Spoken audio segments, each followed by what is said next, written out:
Hello, Chapel family. This is Pastor Brandon. I'm excited to invite you this Sunday as we begin a series called Carry Your Cross. What does it mean when Jesus said for us to carry our cross? That in order to follow Him, that it is going to require us to do that. We know that as we approach Easter, we're getting ready to celebrate that Jesus literally did carry a cross to Golgotha and died for our sins.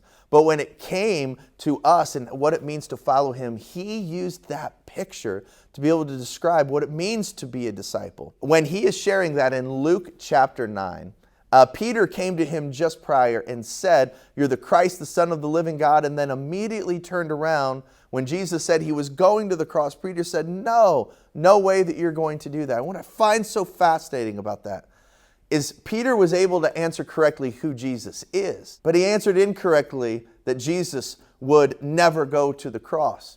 You see, we as followers of Jesus have a history of answering correctly the question of who Jesus is, but answering incorrectly what following Him looks like. For Jesus, following the Father meant going to the cross, but for the disciples, it meant take us to the throne, take us to comfort, take us to prosperity. We live in the richest and most comfortable country in the history of mankind. And the question I think for us is, where do I think following Jesus will lead us? The disciples felt like they were following Jesus to power and to prestige. But when Jesus comes to His disciples, He says, no, I want you to deny yourself and carry your cross. And so the question I think for us is it possible that, like Peter, our understanding of what it means to follow Jesus is not accurate either?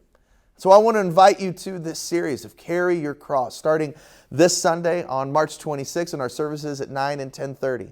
But also I want to invite you to look ahead to our Good Friday service on April 7th as we focus in on the cross and what Jesus accomplished there on that Friday at 6 p.m. But also our 3 Easter services, Saturday at 5 p.m. and Sunday at 9 and 10:30. Be praying about that. Be inviting others. But I'd especially like to invite you as we start this amazing series, Carry Your Cross, this coming Sunday, and what it means to really deny ourselves and follow Christ. Look forward to seeing you then.